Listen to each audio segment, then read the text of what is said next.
If you've been wondering how long your vertigo should last for, today's video is for you. I'm Dr. Gregg Gerstin with the Lyme Wellness Center, and I've been helping people to remove the blockages from their health for the last 20 years so that they can lead amazing, fantastic lives without drugs or surgery.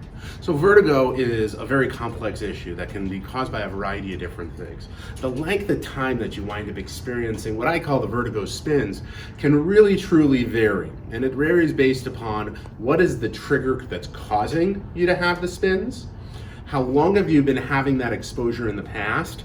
How long has this episode currently been? And what are you doing to figure out your way out of the vertigo spins?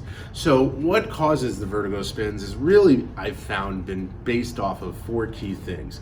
And if you want to know those 4 key things, check out my video here where I go through those 4 and talk with you about them specifically. Once you know where it is coming from, then you need to wind up deciding how or what am I going to do about it.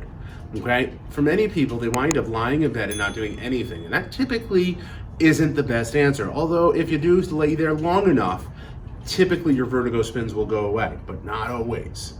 Some of the things that we've found to be absolutely exceptional at helping people to get out of the vertigo spins faster wind up being found down below in our link, where you can pick up our 5 steps to getting out of the vertigo spins quickly.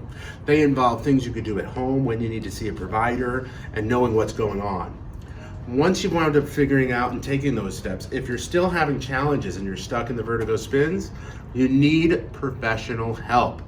And the best place that I've found to wind up getting started is a corrective chiropractor. If you're wondering or how to find one of those, the best next step is for us to hop on a discovery call. So we can go through my checklist of items on what we need to assess to determine where this vertigo is coming from, how to get you out of the spins, and how to keep you out of the spins for a really, really long time. I've done a video that takes you through the 15 steps of it, and I'm gonna look for you to follow me over there. Well, I'll look forward to seeing you and going over that.